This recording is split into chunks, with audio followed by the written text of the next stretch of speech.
নিরামিষ দিনের জন্য আরো একটা পটলের অসাধারণ রেসিপি নিয়ে হাজির হয়ে গেলাম বন্ধুরা। এটাও গরম ভাতের সঙ্গে খেতে খুবই দুর্দান্ত লাগে। তাহলে ঝটপট আর দেরি না করে রেসিপিটা শুরু করা যাক। তার জন্য আমি কিছু পটল এভাবে খোসা ছাড়িয়ে নিয়ে নিয়েছি আর ছুরি দিয়ে এভাবে সাইডগুলোকে কাট করে দিয়েছি যেন মশলাটা ভেতরে ঢুকতে পারে। অন্যদিকে কড়াইয়ে আমি 2 চামচ মতো সর্ষের তেল দিয়ে দিচ্ছি। তাতে আমি পটলগুলোকে ভেজে নেব, একটু নুন আর হলুদ দিয়ে ভেজে নেব। আর এই ভাজার মধ্যে পটলগুলো প্রায় 80% কুকও হয়ে যাবে। খুবই সুস্বাদু লাগে।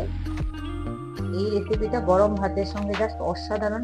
একবার ট্রাই করে দেখুন। নিরামিষ দিনের জন্য এই রেসিপিগুলো আপনারা একবার ট্রাই না করলে বুঝতে পারবেন না নিরামিষ এই রেসিপিগুলো কতটা সুস্বাদু।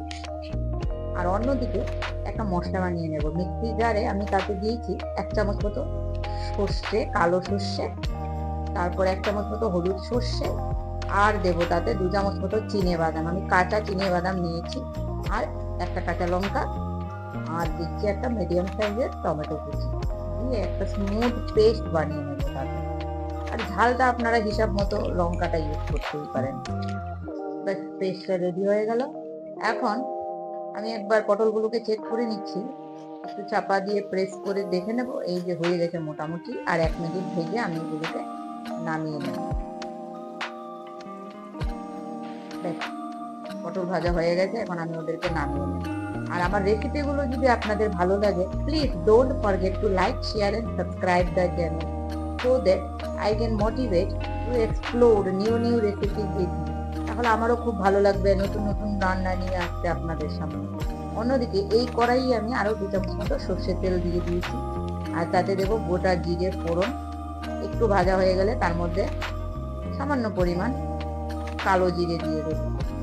দুটো দিয়ে একটা অসাধারণ ফ্লেভার আসে, তাই কালো জিরে আর গোটা জিরে দুটো একসঙ্গে আমি এটাতে ইউজ করলাম। একবার ট্রাই করে দেখবেন আপনারা। তাতে আমি মশলার পেস্টটা বানিয়েছিলাম, সেটা আমি দিয়ে দিচ্ছি, দিয়ে একটু মিক্স করে নেব। আর তারপর তাতে দেব কিছু ড্রাই মশলা যাবে।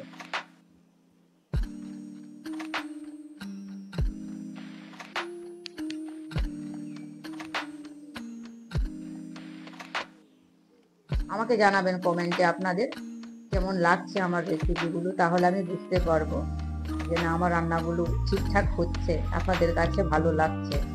এইবার আমি তাতে দেব স্বাদ মতো নুন, হলুদ গুঁড়ো, অল্প জিরে গুঁড়ো আর সামান্য লঙ্কা গুঁড়ো দিয়ে মশলাটা ভালো করে মিক্স করে নেব।